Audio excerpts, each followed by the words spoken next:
Assalamualaikum warahmatullahi wabarakatuh. Nama Muhammad Ilham Abdullah. Di sini saya akan menjelaskan sejarah singkat kedatangan Jepang ke Indonesia. Awal mula kedatangan Jepang pada tanggal 7 Desember 1941, Jepang menyerbu pangkalan laut Amerika Serikat di Pearl Harbor, Hawaii. Jepang mengarahkan seluruh potensi militernya berupa 6 kapal induk, 10 kapal perang, dan 65 kapal selam, dan 2.274 pesawat tempur, dan peralatan tempur canggih lainnya. Dengan kekuatan sebesar itu, Jepang mampu membuat pangkalan laut Amerika Serikat di Pasifik porak-poranda aksi penyerangan Jepang ke kawasan Asia Tenggara termasuk Indonesia. Pada tanggal 11 Januari 1942, Jepang pertama kali menginjakkan kaki di Tarakan, Kalimantan Utara. Setelah daerah luar Jawa dikuasai, Jepang kemudian memusatkan penyerangan di Pulau Jawa. Karena Pulau Jawa merupakan pusat dari pemerintahan kolonial Hindia Belanda, tentara Jepang terus bergerak ke kota-kota lain di Jawa hingga dengan mudah kota-kota tersebut jatuh ke tangan Jepang. Pada tanggal 8 Maret 1942, dilakukan perundingan antara pihak Belanda Letnan Jenderal Ter Porten dan pihak Jepang Jenderal Hitoshi Imamura beserta Gubernur Jenderal AWL Tejarda dan Starkenborg Stachauer. Hasilnya tercapai kapitulasi Kalijati yang menandai berakhirnya kekuasaan Hindia Belanda di Indonesia yang digantikan oleh pihak Jepang. Walaupun bertujuan menjajah, Jepang berhasil mengelabui rakyat Indonesia dengan kedok menjadi penyelamat Asia. Kedatangan Jepang juga membawa dampak positif bagi Indonesia. Dampak positif kedatangan Jepang ke Indonesia. 1. Jepang mendukung gerakan anti-Belanda yang membakar semangat nasionalisme bangsa Indonesia. Dan yang kedua, Jepang membolehkan bahasa Indonesia sebagai bahasa komunikasi nasional. Dan yang ketiga, Jepang menginisiasi pembentukan strata masyarakat hingga paling bawah, yaitu RT, rukun tetangga, atau yang dalam bahasa Jepang disebut tonarigumi.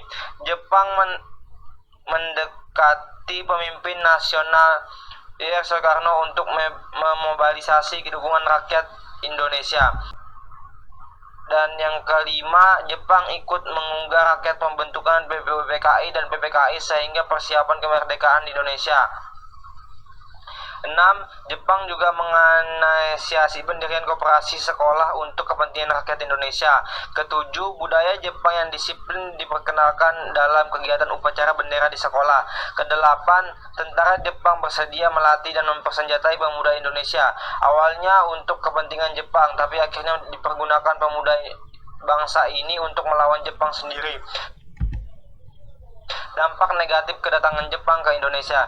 Jepang menguasai daerah strategis yang dianggap penting, sehingga Jepang melakukan kesewenang-wenangan kepada rakyat. Dan yang kedua, banyak rakyat Indonesia yang mengalami siksaan fisik, penahanan tanpa alasan, perbudakan seks hingga hukuman mati. Dan yang ketiga, Jepang menerapkan sistem kerja paksa Romusa. Sistem ini sangat tidak manusiawi dan menyebabkan banyak korban meninggal dunia. Keempat, Jepang menyebabkan rakyat menderita kelaparan karena perampasan hasil bumi dan sumber pangan rakyat.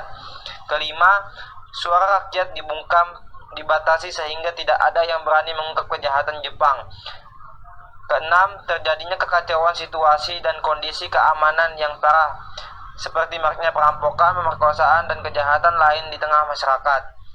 Dan yang ketujuh, standar pendidikan Indonesia menurun drastis akibat Jepang memperkerjakan guru-guru pribumi sebagai pejabat yang mudah peralat. Akibatnya banyak dampak negatif yang merugikan rakyat Indonesia. Akhirnya menyusun perlawanan besar-besaran kepada Jepang. Perlawanan rakyat ini terjadi secara masif di berbagai daerah seperti Indramayu, Singaparna, Tasikmalaya, Aceh, Papua Blitar, Cilacap hingga Kalimantan. Perlawanan rakyat nggak cuma dilakukan secara fisik, gerakan bawah tanah pun dilancarkan untuk memperoleh informasi dengan menyusup ke basis pertahanan Jepang di Indonesia. Di masa itu, Jepang juga digempur habis-habisan oleh Amerika Serikat dan sekutunya.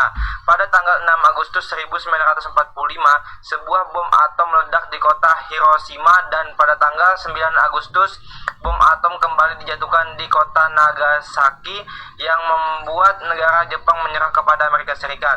Momen ini dimanfaatkan Indonesia untuk memproklamasikan kemerdekaan pada tanggal 10 Agustus 1945. Sultan Syahrir mendengar lewat radio bahwa Jepang telah menyerah pada sekutu, yang membuat para pejuang Indonesia semakin mempersiapkan kemerdekaannya. Saat kembalinya Soekarno dari Dalat, Sultan Syahrir mendesak kemerdekaan Indonesia. Pada tanggal 15 Agustus 1945, Jepang benar-benar menyerahkan pada sekutu. Pada dini hari 16 Agustus 1945, para pemuda membawa Soekarno beserta istri dan anaknya dan Hatta dibawa ke Rengas Dengklok dengan tujuan agar Soekarno dan Hatta tidak terpengaruh oleh Jepang di Jakarta. Wikana dan Mr. Ahmad Soebarjo menyetujui untuk memproklamasikan kemerdekaan Indonesia. Maka diutuslah Yusuf Kunto menjemput Soekarno dan keluarga dan juga Hatta. Soekarno dan Hatta kembali ke Jakarta. Ia dibawa ke rumah Nishimura dan dibawa kembali ke rumah Laksamana Maeda. Untuk membuat konsep kemerdekaan, teks proklamasi pun disusun pada dini hari yang diketik oleh Sayuti Melik.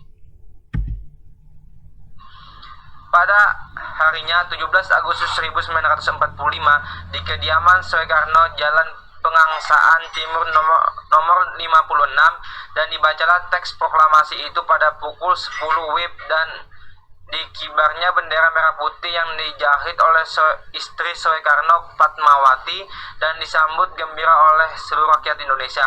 Pada tanggal 18 Agustus 1945, PPKI mengambil keputusan mengesahkan Undang-Undang Dasar 1945 dan terbentuknya NKRI, serta terpilihnya Insinyur Soekarno dan Muhammad Hatta sebagai presiden dan wakil presiden. Sekian, terima kasih.